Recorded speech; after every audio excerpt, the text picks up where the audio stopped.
할렐루야. 우리 서로 축복합니다.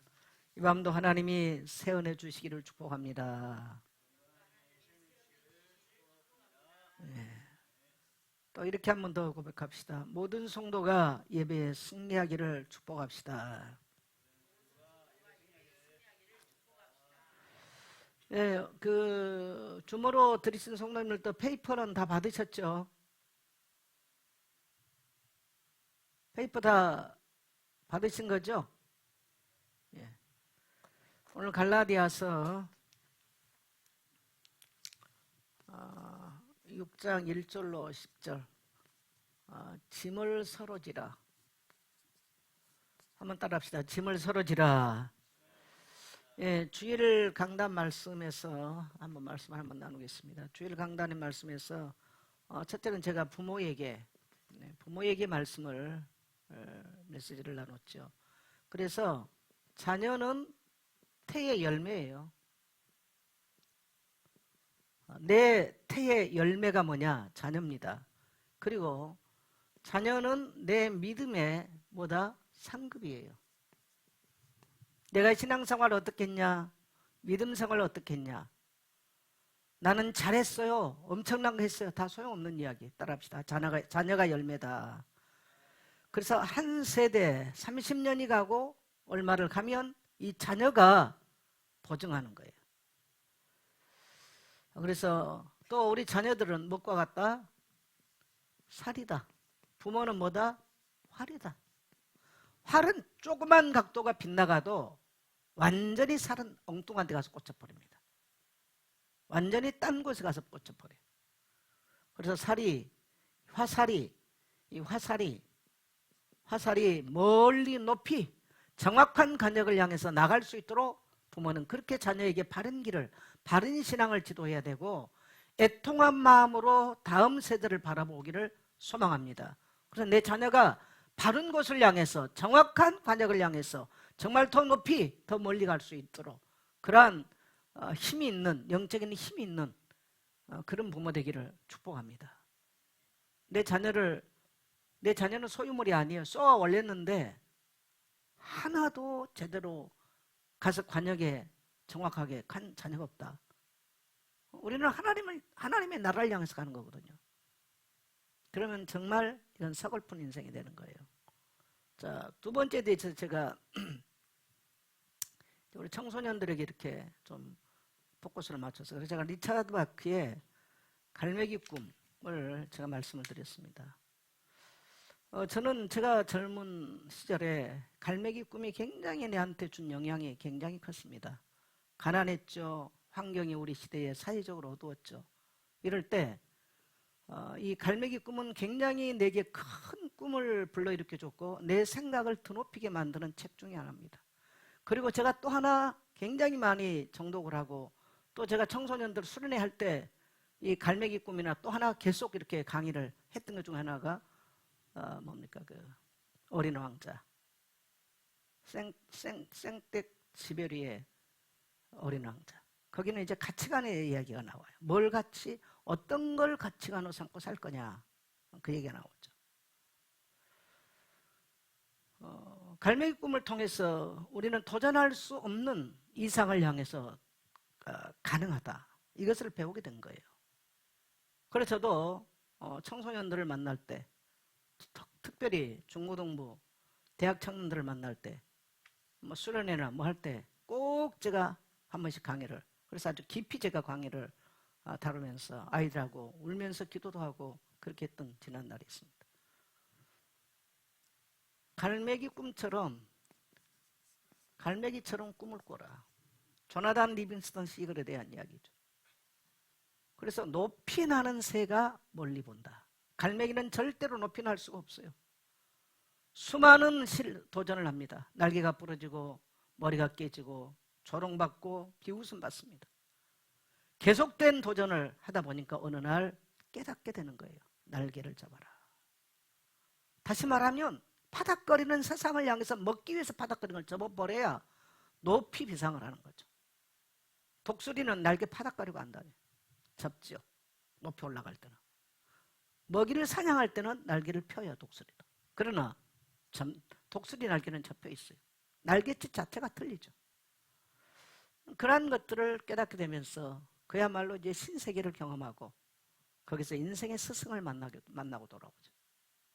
고향에 돌아오니까 완전히 똑같은 모습을 했지만 자기는 완전히 딴 사람으로 변화되어 있습니다. 우리는 그리스도 안에서 이전에 꿈꾸지 못했던 세계를 꿈꾸면서 하나님의 말씀, 진리를 깨닫고 나면 우리가 도전할 수 없는 새로운 세계를 향해서 도전하고 또 무한한 하나님의 가능을 발견하게 되는 것입니다. 그래서 우리는 안 된다, 못한다. 여러분, 오늘부터 하나님의 약속의 말씀을 붙잡고 도전하고 기도하기를 축복합니다. 한 번 해서 안 되는데 또 하고 또 계속 하다 보면요, 성령이 우리를 도우시고 깨달음이 와요. 어디에서 문제가 왔고 왜 그러는지, 그리고 그 할 수 있는 힘을 성령이 공급해 주십니다.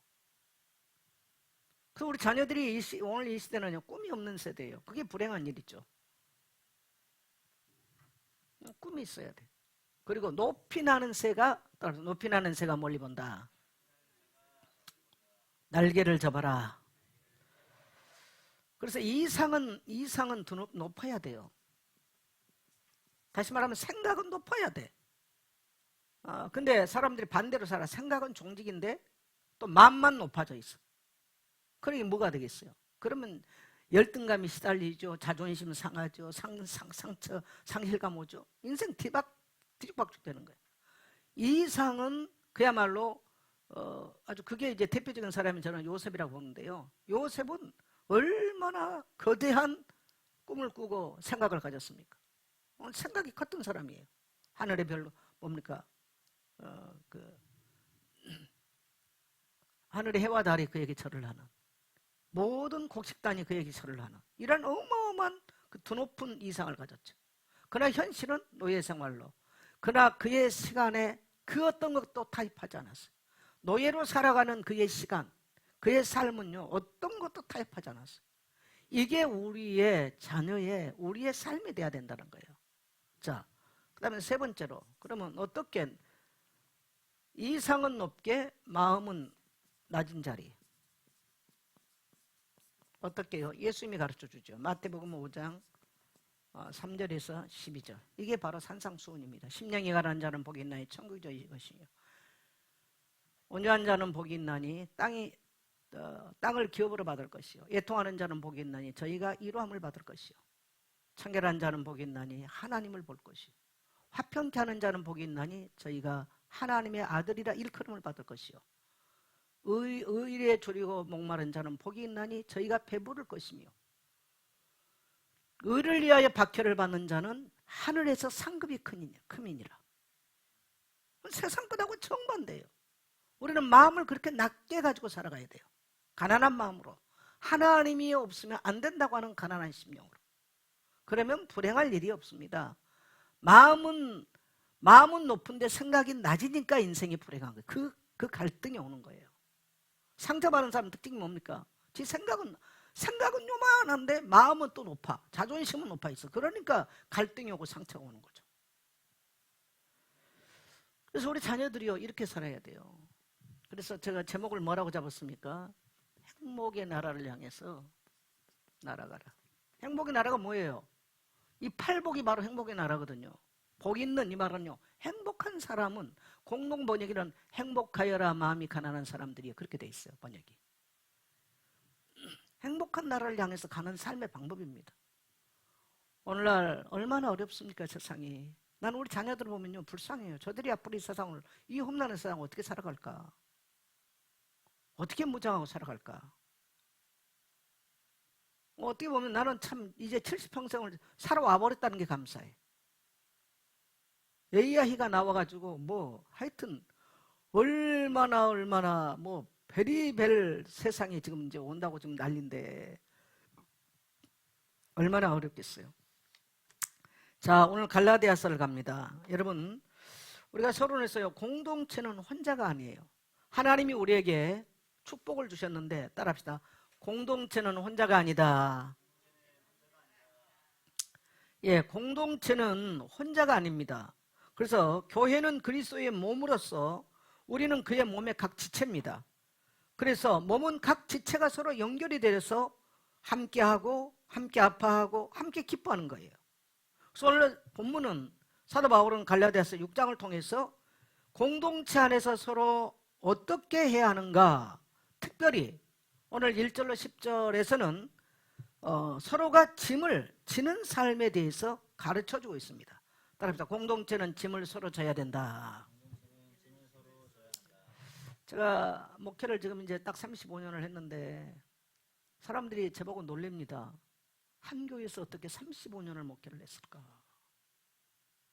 오늘도 제가 하와이 김성자 선교사님이 오셔가지고 같이 식사를 했는데 제가 올해 4월 달에 35주년 했다 그랬더니 너무나 자기가 너무 놀랍다. 자기가 목회를 해보니 자기 목사 사모로 살다가 남편 목사님 돌아가시고 목사 안수 받고 목회를 해보니까 목사 사모하고는 목사하고는 하늘과 땅 차이더라면서 전혀 함께 사는 목사를 이해하지 못했다.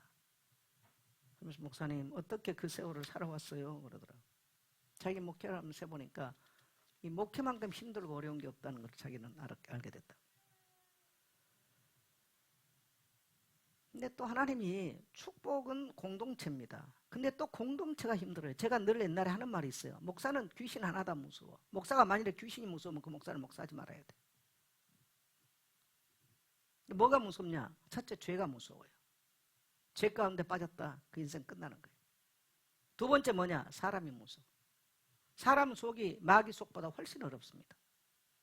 귀신 속보다 훨씬 어려워요. 동의되십니까? 이 말이? 목사가 마귀가 무서울 것 같으면 예수 믿지를 말아야지. 근데 목회해보니까요, 사람 속아지가 훨씬 귀신 속아지보다 힘듭니다. 죄송합니다. 그건 나도 포함이에요. 그게 힘든 거죠. 또 축복은 그래서 그 공동체가 축복이에요. 때로는 공동체가 위로가 되기도 하고 또 공동체가 힘이 되기도 하고, 그래서 하나님이 헬라어로는 오이코스 그러거든요. 가족이라는 뜻이에요. 가족. 오이코스. 오이코스를 우리에게 주신 거죠. 가족으로서 교회. 이 땅에 살면서 모두가 서로가 짐을 지면서 함께 걷는 것이 바로 교회 공동체다. 그렇게 말할 수 있습니다. 근데 점점점 오늘날은 개인주의, 이기주의로 가기 때문에 이 공동체가 얼마나 소중한가. 이제 앞으로 교회들이 다 무너지고 공동체가 무너진 이후에 성도들은 어떻게 될까? 이거는요, 처참하게 무너질 겁니다. 어디 가서 위로를 받아요? 누구한테 위로 받습니까? 혼자 하나님의 말씀으로 강하게 훈련된 것도 없는데. 자, 그래서 1절 갑니다. 같이 읽습니다. 형제들아, 사람이 만일 무슨 범죄한 일이 드러나거든 신령한 너희는 온유한 심령으로 그러한 자를 바로잡고 너 자신을 살펴보아 너도 시험을 받을까 두려워하라. 네, 1절에 보면 회복을 위한 짐, 넘어진 자를 온유함으로 바로잡으라. 기왕이면 띄워줬네. 우리 친구 잘하고 있어. 성도님들 여기 뭡니까? 자막 보이죠? 영권사님 자막 보입니까? 자막 보여요? 네. 이제 짐에 대한 설교를 좀 제가 하려고 그러잖아요. 회복을 위한 짐을 지라는 거예요. 회복을 위한. 그래서 넘어진 자를 온유함으로 바로잡아주는 거. 넘어진 자를 일으켜 세워지는 주는 짐을 져야 돼요. 그래서 교회는 일꾼을 세울 때 목사든 뭐 교육자든 뭐 장로든 직분을 세운 건 왜 그러냐면 공동체의 짐을 지고 가기 위해 세우는 것입니다. 자, 동의하시면 아멘 합시다. 네. 근데 직분은 있는데 짐을 지는 역할을 못한다. 사람을 세우는 걸 못한다. 그 직분은 아무 소용이 없는 거예요. 네. 사람이 신앙생활을 하다가 넘어질 수 있어요. 누구나 다 경험할 수 있습니다. 그래서 우리는 항상 이것을 생각해야 되고요. 누군가가 죄에 빠졌을 때 교회 공동체는 정죄가 아니라 회복을 위한 사역이 감당돼야 됩니다. 언제든지 교회 안에도 죄 가운데 넘어질 수 있는 성도가 있을 수 있어요. 또 목사도 넘어질 수 있습니다. 근데 1차적으로는 뭐냐? 따라합시다. 정죄보다 회복을 위한 사역이 들어가야 된다.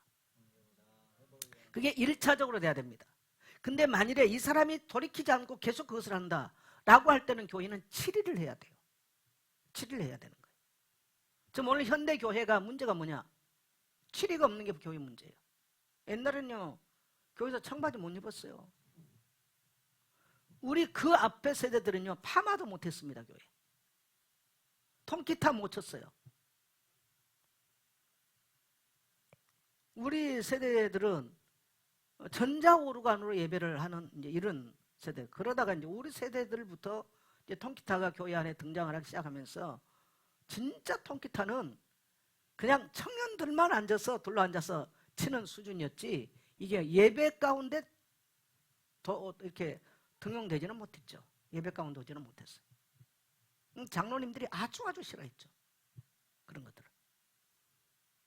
이제 뭐 그런 문화가 엄청 많이 뭐 바뀌었습니다만은 여기서 온유한 심령으로 바로 잡는다라고 하는 것은 사랑의 마음으로 인도하는 것을 말해요. 따라합시다. 온유한 심령으로 잡으라. 그래서 여러분 교회 안에서 누가 잘못하고 어떤 이런 것들이 이제 있을 때 있을 수 있는데 온유한 심령으로 잡는 거. 그래서 먼저는 기도를 하고요. 그 사람이 바로 세워지도록 기도를 하고 온유한 심령으로 잡아야 돼요. 회복을 위해서.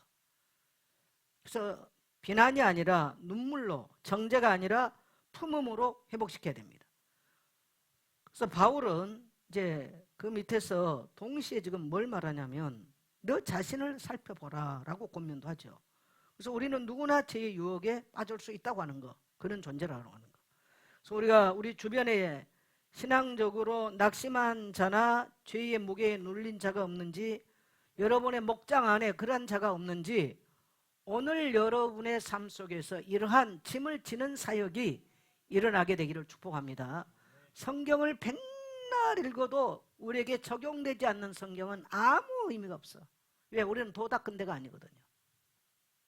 날마다 도 닦기 위해서 성경 읽는 게 아니에요. 우리는 실천과 적용. 오늘 말씀 듣고 적용. 근데 하나님의 말씀을 수십 년을 들었는데 내게 부딪혀 와서 내 삶으로 표출되는 삶이 없다. 그건 예수 잘못 믿은 거예요. 어떤 사람은 한 번 교회 가서 설교 듣고 인생 뒤바뀌어가지고요 삶으로 사는 사람이 있어.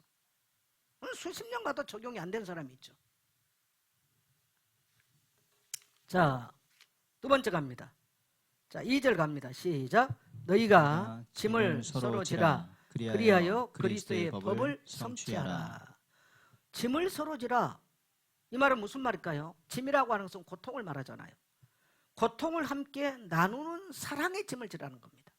따라합시다. 고통을 함께 나누는 사랑의 짐을 져라. 그래서 여기에서 말하는 짐은 단지 물질적인 짐만이 아닙니다. 때로는 정말 어려움 가운데 있을 때 우리가 물질의 짐도 져줄 수 있어야 돼요. 때로는. 여러분의 인생을 살면서 누군가에게 물질의 짐을 져줘본 적이 있습니까? 누군가의 물질의 짐을 져줘본 적이 있습니까? 짐을 져줘본 적이 있습니까? 예수 믿는 것은 말이 아닙니다. 말이 아니에요. 오늘날 기독교의 말은 많은데 이러한 사회적 책임이나 또 우리가 공동체 안에서도 이런 것들이 없기 때문에 이런 삶으로서 짐을 지고 가는 것이 안 보이기 때문에 세상으로부터 치타를 많이 받게 되는 거죠. 그래서 여기에서 이 짐은 마음의 짐. 그래서 정말 그 싱가포르에 우리 그 이제 정기태 성사님 사모님이 한동안 어려움을 본부에 자꾸 어려움을 좀 겪을 때가 있었어요. 너무 힘들어가지고 누구하고 말해봤자 말도 안 되고 그때 저를 찾아왔어요. 그래서 우리 집에서 이틀인가를 머물게 되면서 아니 힘든 건 얼마나 힘드냐고 하면 되거든요. 그거. 또 상처를 받았으면 그렇게 하면 돼요. 너무 속을 끓끓이면서 막 위도 상해버리고 그분들이 그 싱가포르 어려움 당한 내용은 제가 알고 있었지만 이제 그분들 몸까지 상한 줄은 잘 몰랐죠. 그래서 와서 이제 우리 며칠 머무면서 함께 위로를 나누고 그랬는데 지금까지 그걸 너무너무 고마워해요. 그래서 제가 이번에 동남아 갔을 때도 숙소는 그냥 그 집에서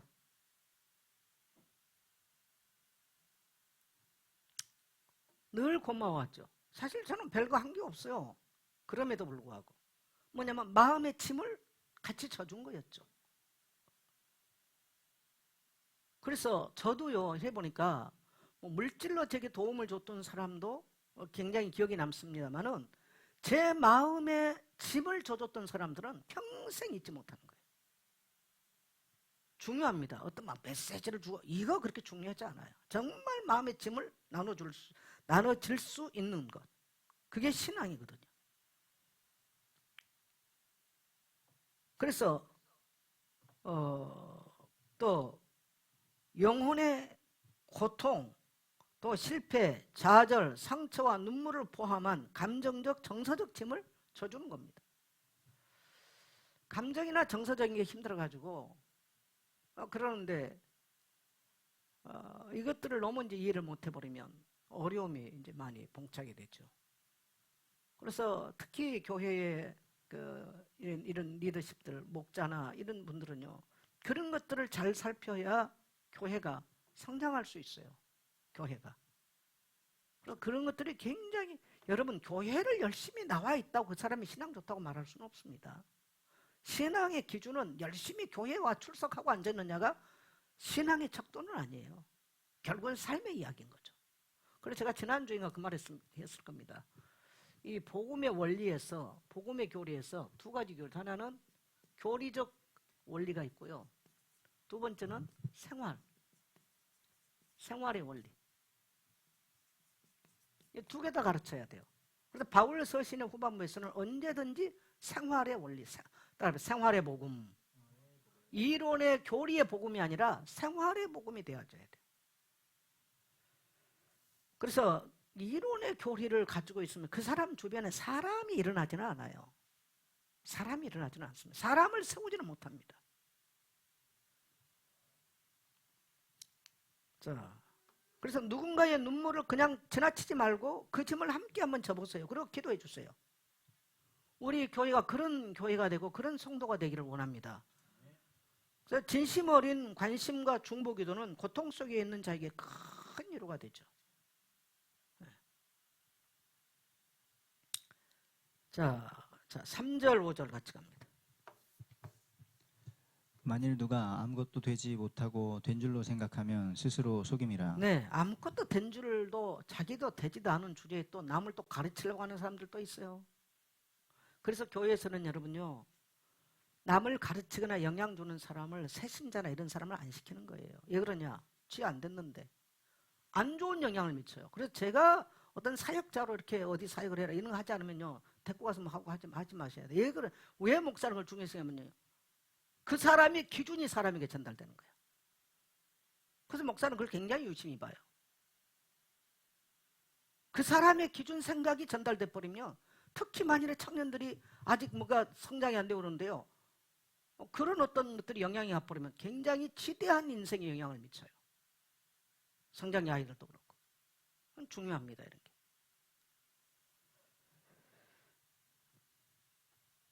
네. 되지 않으면서 된 척하는 거, 이건 스스로 속이는 자가 된다. 자, 4절 갑니다. 각각 자기의 일을 살피라. 그리하면 자랑할 것이 자기에게는 있어도 남에게는 있지 아니하리니 각각 자기의 짐을 지을 것이라. 네. 4절에 뭘 지라? 각각 자기의, 이거 아닙니까? 각자의 일을 살피라. 예. 제가 이걸, 각자의, 제가 3절을 잘못 써놨네요. 자신의 일을 살피라. 그래서 신앙은 항상 따라합시다. 자신을 살피라. 예. 자신을, 제가 아까 위에 좀 덜하고 끝났네요. 아까 짐을 짓는 것은 사랑의 계명을 실천하라 이런 말이 되겠죠. 자신의 일을 늘 살펴라 이런 말씀이 됩니다. 자, 그 다음에 5절 같이 갑니다. 각각 자기의 짐을 질 것이라. 네, 첫째는 여러분 우리가 남의 짐을 지기 이전에 자기의 짐을 져야 돼요. 그래서 꼭 생각하셔야 됩니다. 중직자들이나 성도들이 자기 힘든 걸 자꾸 남에게 너무 많이 부담을 줘버리면 경제적으로도 그렇고 정서적으로도요. 예를 들어서 목사가 힘들 수 있거든요. 근데 목사가 늘 성도를 찾아가서 나는 교회에서 사례비도 잘 안 주고 경제적으로 어렵고 뭐가 어렵고 이런 뭐 푸념이라 그래야 되나요? 이걸 늘 한다면 장로님, 제가 장로님 찾아서 늘 제가 그러면 장로님 어떨 것 같아요?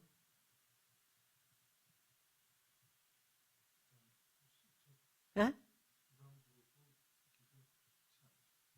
부담되는 거예요. 내가 질 몫은 내 몫에 태인 짐은 제가 지고 가는 거예요.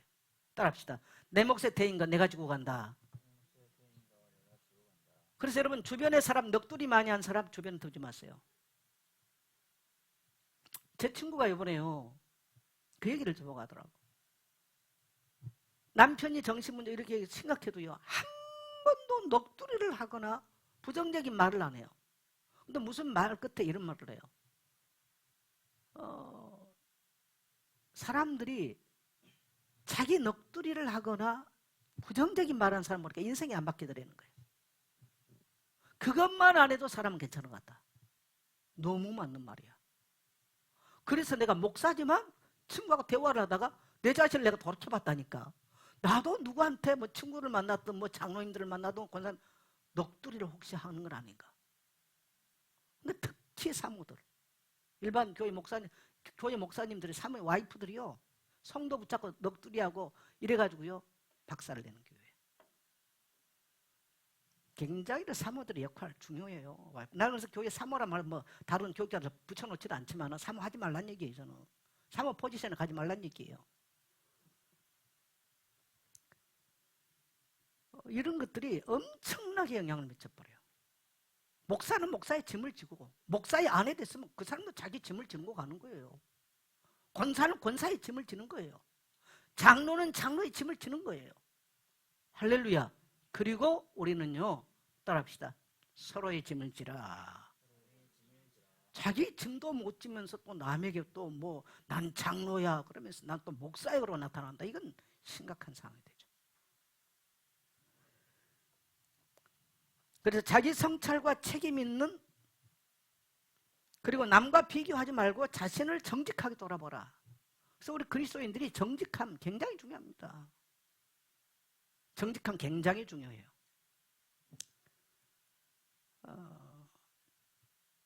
이 정직하지 못한 걸 몇 번 딱 느끼면 이미 그 사람에 대해서 우리가 신뢰를 안 하잖아요.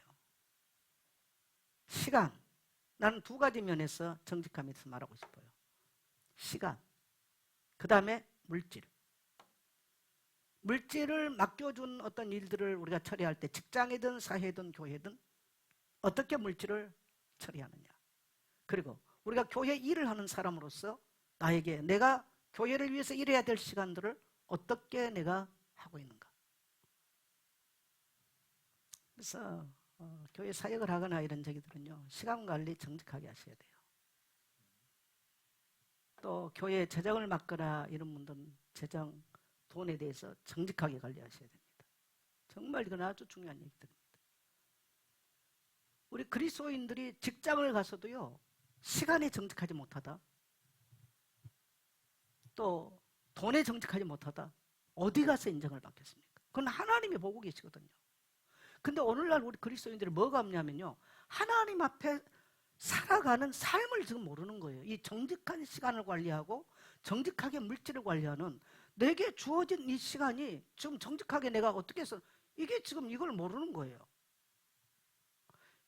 제가 불황인들하고 사역을 할 때 우리가 이제 새벽 4시면 공식적으로 생활이 이제 돌아가요. 얼마나 하루 종일 뭐 신발 딱 신으면 신발 벗을 저녁 때 밤 9시까지 신발 벗을 시간이 없어. 근데 어떨 때는 출장을 갔다 오고 내려오고 나면 시간이 남아요. 그 하루 일과 중에. 제가 그때 뭘 배우냐니까 거기 엄청나게 꽃도 많이 지고 쫙 앞에 전지가이 들고 와서 다 장비고 뭐 그건 내 몫이 아니에요. 왜? 근데 그날의 일정에 내 시간이 남아있는 거죠. 시간이 남아있어. 그래서 제가 꽃들을 다 같이 손질해주고 또 원생들 방에 들어가서 보면요. 남자들은 이제 손댈 수가 없으니까 머리에 뭐 냄새 나거나 뭐 몸에서 냄새 나거나 그러면 목욕탕 데리고 와서 전부 다 그것도 역시 내 몫이 아니야. 왜? 생활 지도사들이 있어요. 그건 제 몫이 아니에요. 근데 제 시간은 남아있는 거죠. 하루 일과 중에. 머리 감겨주고 목욕탕 데리고 와서 전부 다 옷 벗겨놓고 다 시켜주고. 왜? 그 시간을 내가 쓰지 않기 위해서. 그거는 내가 그거 이렇게 안 해도 아무 상관이 없어. 근데 그거는 내 스스로의 훈련이었어요.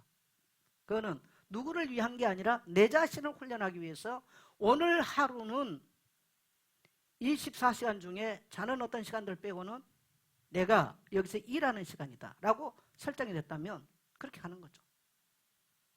그래서 제가 너무너무 피곤하고 힘이 들고 그때 이제 많은 병들이 왔는데 내가 동에서 심으면 우리 하나님은 서에서 걷게 만든다. 그때 내가 깨달은 법칙입니다. 그게. 내가 동에서 심었다. 하나님은 서에서 걷게 하신다. 딱 하나님을 기억하고 가는 거예요. 우리는 기독교적 이 가치관, 우리 자녀들에게도요. 하나님 앞에 정직하게 살아갈 줄 아는 법을 가르쳐야 돼요.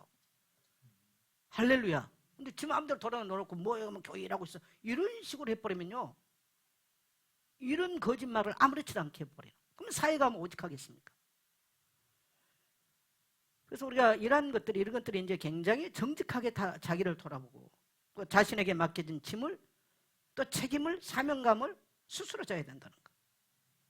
그래서 공동체는 서로 돕되 개인의 성숙한 책임의식이 먼저 필요하다는 것입니다. 따라합시다. 개인의 성숙한 의식이 더 필요하다. 그래서 우리 자신을 돌아볼 때 나는 믿음의 길을 진지하게 감당하고 있는가? 하나님 앞에 내 삶의 무게를 책임 있게 지고 가는가? 이런 것들을 우리가 돌이켜보고 생각을 해야 돼요. 그래서 작은 거 하나부터 우리가 코람데오의 삶을 살아가는, 그래서 우리가 말씀을 묵상한 거는 뭐 이 말씀을 쏟고 이 말씀 묵상, 그게 아니에요. 내 삶을 성찰하는 게 바로 묵상의 시간들입니다. 자, 그 다음에 네 번째 가서 6절 갑니다. 가르침을 받는 자는 말씀을 가르치는 자와 모든 좋은 것을 함께하라. 네, 6절에 말씀을 받는 자는 말씀을 가르치는 자와 함께 모든 좋은 것을 함께 해라. 여러분, 이 말씀 오늘 메시지 부담되지 않으세요? 제가 아마 옛날에 교회 개척하고 그때 항상 이제 강의 설교를 했으니까 그때 이후로 이 설교 별로 안 한 것 같아요. 근데 여러분요, 이 말씀을 여러분은 꼭 알아들으셔야 돼요. 이것은 신명기에 있는 말씀을 약간 변형해서 제가 볼 때 인용하신 말씀인데요. 곡식을 떠오는 소에게 망을 씌우겠느냐? 예수님도 인용하세요. 그러면 목회자는 여러분에게 뭘 공급합니까? 영적인 것을 공급하는 거예요. 여러분 기억하셔야 돼요. 어떨 때는 성도들이 이런 착각을 합니다. 우리가요 목사님이니까 뭐 우리 교회 성도에게 내가 옷 얻어먹게 이런 거 안 해보지만 뭐 옷 사주고 뭐 고기 사다 주고. 여러분 성도가 목회자에게 하는 것은 육신의 것들이에요. 물론 귀합니다. 그러나 그것보다 더 성도의 삶의 원천을 움직이는 영적인 것을 목사는 공급하고 있다는 것을 아셔야 돼요. 할렐루야. 그래서 여러분의 소득이나 여러분의 좋은 곳에서 언제든지 영적으로 여러분을 살려내고 이끌어가는 목회자와 나눌 줄 아는, 이게 성숙함이 있어야 된다는 거예요. 근데 이게 없어. 여러분, 여러분의 삶에서 이러한 주의 종들과 좋은 것을 나누는 것이 없다. 그러면 여러분의 삶도 풍성해질 수가 없을 겁니다. 그러면 나눴기 때문에 풍성하냐? 꼭 원리는 그렇지는 않아요. 그 사람 삶의 개판인데 뭐 갖다 목사 매겠다고 해서 뭐 나아지겠습니까? 저는 그런 원리를 말하고 싶지는 않고요. 그러나 성도는 여러분에게 좋은 것이 있을 때 주의 종과 함께 할 수 있어야 된다는 거. 근데 거기는 물질적인 뿐만 아니에요. 여러분 기억하셔야 돼요. 목회자에게도요 굉장히 위로가 필요하고 격려가 필요하다고 말하셔야 됩니다. 월요일날 정혜권 선교사님 오셨어요. 사모님하고. 그래서 이제 식사를 하러 가는데 제가 인도권에서 석하니 손님을 모시고 가서 밥을 먹을 만한 곳이 석하니 없어. 그러니 올라가 없어져가지고 요즘 나탄가 거기를 제가 이제 간 건가요. 그런데 한 끼 식사를 이렇게 보니까 한 5만 5천 원 정도 돼요. 거기다가 이제 피자만 파스타를 하나 시키면 한 3만 원이 추가가 돼요. 그러니까 세 사람이 먹으니까 한 20만 원 가까이 이제 나왔어요. 그러니까 선교사님 오랜만에 왔으면 대접하려고 생각을 하고 갔더니 정혜권 선교사님이 몸의 힘으로 나를 밀어붙여버리면서 당신이 계산했어. 그러면서 하신 말씀이 사모님하고 우리는 항상 목사님에게 사랑의 빚만 졌습니다. 이번에 선교대회 오니까 여기저기서 봉투를 많이 줘가지고 제가 이번에 좀 두둑해졌습니다. 그래서 목사님 밥 사드리려고 왔습니다. 제가 비싼 거 잔뜩 시켜놨는데 결국 선교사님이 돈을 계산했어요. 근데 사실 저는 정혜권 선교사님한테 제가 오히려 사랑을 더 많이 받았어요. 준 거 별로 없거든요. 근데 그렇게 기억한다는 것이 감사했어요.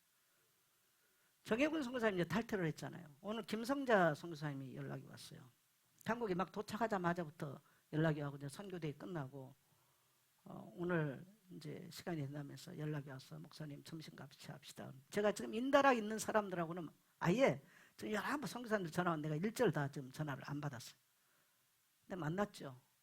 오늘 만나서 이제 식사를 하는데 역시 오늘 점심도 그 양반이 값을 계산했어요. 그러면서 하신 말씀이 목사님 지금부터는 목사님은 섬김을 받으셔야 됩니다. 여지까지 목사님이 살아오면서 국내적으로 선교 현장으로 수많은 것들을 뿌렸습니다. 이제는 목사님이 그 열매를 먹을 때입니다. 그러면서 오늘 점심을 그래서 제가 일주일에 지금 2번째 지금 선교사님들한테 점심을 얻어먹었어요. 제가 지금 요즘은 계속 얻어먹는 걸 많이 해요. 이러다 보니까 또 선교사님들이 사주면 또 뭐 아는 사람들이 식사를 사주면 또 좋은 거 사주잖아요. 내 이래가지고 탈이 나가지고 내 지금 병원 다니고 있습니다. 지금 2주 동안 죽만 먹고 나서 2kg 빠져서 지금 얼굴도 시커매졌어. 근데 일정은 아직도 6월달까지 지금 남아있잖아요. 지금 먹어야 될 일정이. 그래서 제가 지금 이게 고민이에요. 지금. 저녁에도 아침에도 죽 먹고 저녁에도 낮에 이제 가서 고기는 도저히 안 되겠고 그래서 이제 뭡니까 이 된장찌개 이제 그러고 먹고 왔는데 오늘 보니까 이제 2kg가 빠지면서 얼굴도 까매졌더라. 근데 어떻든 간에 굉장히 위로가 되고 감사했어요. 그러면서 저보고 목사님 한 달간만 하와이 와라. 내가 지금 여름에 LA로 샌프란시스코 쪽으로 갈 계획이 있다 그랬더니 거기를 가면서 하와이가 더 빠르니까 하와이에 들려서 한 달 동안 머물고 그렇게 가라는 거예요. 꼭 좀 당부를 하더라고요. 그래서 내가 한번 고려를 해보겠다고 좀 생각을 했습니다. 근데 말이라도 고마웠어요. 사실 김성자 선교사님한테는 제가 베푼 것도 없어요. 근데 그분이 목사님은 수많은 씨를 뿌렸는데 어쨌든 이후 여하를 막론하고 곳곳에서 목사님이 뿌린 씨앗들이 열매를 맺을 겁니다. 그래서 이제는 목사님은 받으셔야 됩니다. 받으래요. 참 난 아주 익숙하지 않는다는데. 네. 그래서 우리가 한번 따라합시다. 영적인 곳에 투자하라. 성령을 위해서 심어라. 그래서 여러분 주의 종들하고도요 이렇게 공동체의 나눔이나 이런 것들을 할 수 있기를 원해요. 여러분 자녀에게도 그러한 것들을 가르치셔야 됩니다. 자녀에게도. 이제 점점점 이런 것들이 없어져 가면 문제죠. 자, 7절. 여기 심고 거둠의 법칙이 나옵니다. 7절 갑니다. 시작. 스스로 속이지 말라. 하나님은 업신여김을 받지 아니하시나니 사람이 무엇으로 심든지 그대로 거두리라. 네, 심고 거둠에 보죠. 스스로 속이지 마라. 사람이 무엇으로 심든지 그대로 갖는다. 지금 오늘 나의 모습은 내가 지난날에 심은 거예요. 오늘 나의 삶은. 그래서 따라합시다. 선한 일을 위해서 심어야 된다. 이제 8절에 이제 중요한 설명이 나오죠. 자, 8절에 같이 갑니다. 시작. 자기 육체를 위하여 심는 자는 육체로부터 썩어질 것을 거두고 성령을 위하여 심는 자는 성령으로부터 영생을 거두리라. 네, 육체 것들을 위해서 심는 자는 육체로부터 썩어질 것을 건너는 거예요. 여러분 육체는요 타락한 인간의 본성을 가지고 있거든요. 그래서 인간이 암만 저기도 육체를 위해서 사는 것은요 썩 좋은 건 아닙니다. 그래서 주의 종들하고는 여러분이 정말 동역자적인 그런 관계로서 때로는 목회자의 건강을 위해서도 또는 영적인 것을 위해서도 때로는 정서적으로 제가 목회하면서 혼자 하면서 가장 어려웠던 게 뭐냐면 근데 하나님이 참 저는 죄송합니다. 감사한 게 있어요. 제가 아무나 붙잡고 넋두리하고 내 이야기를 했었고 그러지를 않았어요. 웬만한 거는 패스하는 거죠. 이걸 사람을 붙잡고 넋두리하고 있으면 얼마나 말이 무성했겠습니까? 얼마나. 근데 정서적으로는 정말 힘들어요. 제가 오직하면 목사가 무슨 사단 마귀가 무섭겠냐고. 사람 새끼가 무서운 거예요, 목사는. 사람들의 모습이. 마귀보다 무서운 게 사람 마귀. 이게 내가 개척 초기부터 내가 한 이야기인데 그리고 죄가 가장 무섭죠. 그래서 목사도 죄 질 수 있어요. 그래서 넘어질 수 있다라. 근데 정서적으로 이런 것들이 희석이 안 됐을 때 다음 단계로 나가는 게 얼마나 어려운지 몰라요. 그래서 이러한 것들을 도울 수 있는 정말 이러한 것들을 풀어줄 수 있는 이런 동역자적 관계. 그래서 그러한 것들을 위해서 성도는 심을 줄 알아요. 물질의 이야기만이 아니에요. 지금 이야기가. 물질의 이야기만이. 그런 것들이 안 되면 목회자는 내면이 침체돼 버려요. 그럼 누가 손해냐? 성도가 손해예요. 성도가 손해가 되는 거죠. 그래서 심고 거둠을 우리 이제 육체는 늘 타락한 본성을 갖고 있기 때문에 삶의 방향을 어디다 두고 갈 거냐라는 것은 경고입니다. 그래서 육체를 따라 살면 결국 썩어질 것들을 성령을 따라 살며 영원한 것을 거두게 된다. 내가 심는 삶의 방향은 지금 어딘가? 나의 시간, 나의 에너지, 나의 돈, 관계를 어디에 투자하고 사는가?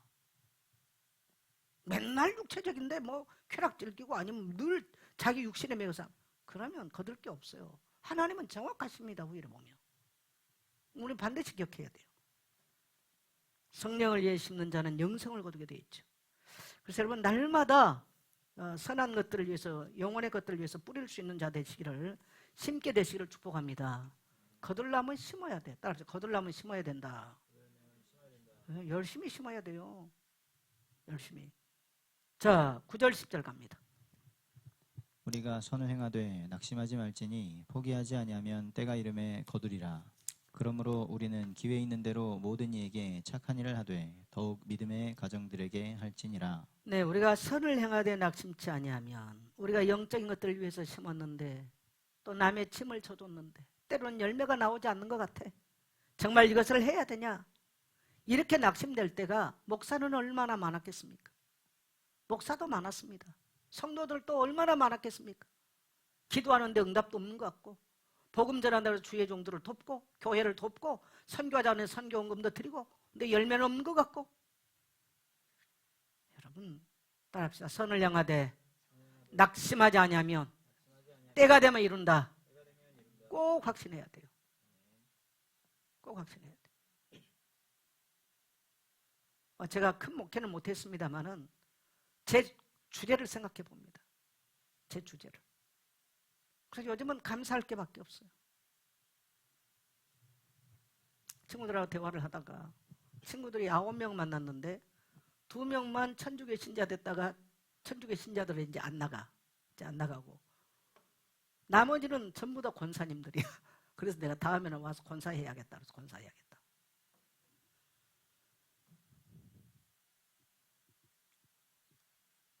뭔 얘기할까? 내 얘기를.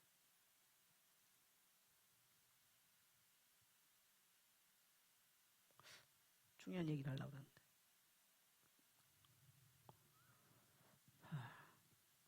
요즘 살짝 저기 우리가 포기하고 싶을 때가 많아요. 선을 행하다. 근데 여러분 낙심하지 마세요. 하나님이 반드시 결실하게 하십니다. 그래서 여러분 인생에 공짜 없어요. 공짜가 어디에 있습니까? 공짜 없습니다. 따라서 심는 대로 걷는다. 반드시 심는 대로 걷어요. 상처를 심으면 상처의 열매 맺고요. 선을 심으면 선의 열매 맺고요. 의를 위해서 심으면 의의 열매 맺고요. 물질을 투자하면 물질을 걷고요. 그래서 저도 이렇게 보니까 죄송합니다. 예. 어쨌든 간에 찾아오는 사람이 많아요. 밥 먹자고 하는 사람이 많아. 제가 속이 탈나서 내가 못 먹지 많아. 그래서 제가 그걸 보면서 감사하구나. 어쨌든 감사해. 저는 우리 성도님들의 삶이 풍성했으면 좋겠습니다. 그러려면 심어야 됩니다. 말로라도 심으십시오. 심을 게 없습니다. 내가 오직하면 이 플로잉을 해가지고요, 껌이라도 심으라 그러잖아요. 여러분요, 베푼 건 습관이에요. 습관. 남에게 뭔가를 줄 줄 알고요, 누구를 만나러 가도 뭐라도 들고 가는 거예요. 이거는 습관이에요. 습관 안 된 사람 껌 하나 못 줍니다. 벌벌 떱니다. 그거. 선을 행하셔야 돼요. 그래서 하나님의 약속은 반드시 이루어지죠. 지금 선한 열매가 안 보이더라도요, 낙심하지 말고 때를 기다리면 때가 되면 걷게 됩니다. 10절에 보면 그러므로 우리는 귀에 있는 대로 모든 이에게 착한 일을 하되 더욱 믿음의 가정이 할지라. 그래서 우리는 귀에 있을 때 여러분 착한 일 할 수 있는 기회를 만드십시오. 누구에게 밥 사준다? 하나님 내게 주신 기회다. 그래서 저도 어디가 밥 사면 항상 제가 먼저 가서 냅니다. 할 수만 있습니다. 그리고 베풀 수 있는 기회 있다? 그냥 베푸는 거예요. 계산을 하다 보면 어려워져요.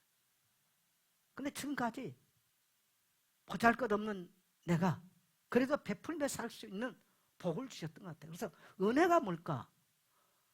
보잘것없는데 베풀 수 있는 이게 이 기회를 잃지 않고 사는 게 이게 은혜더라고요.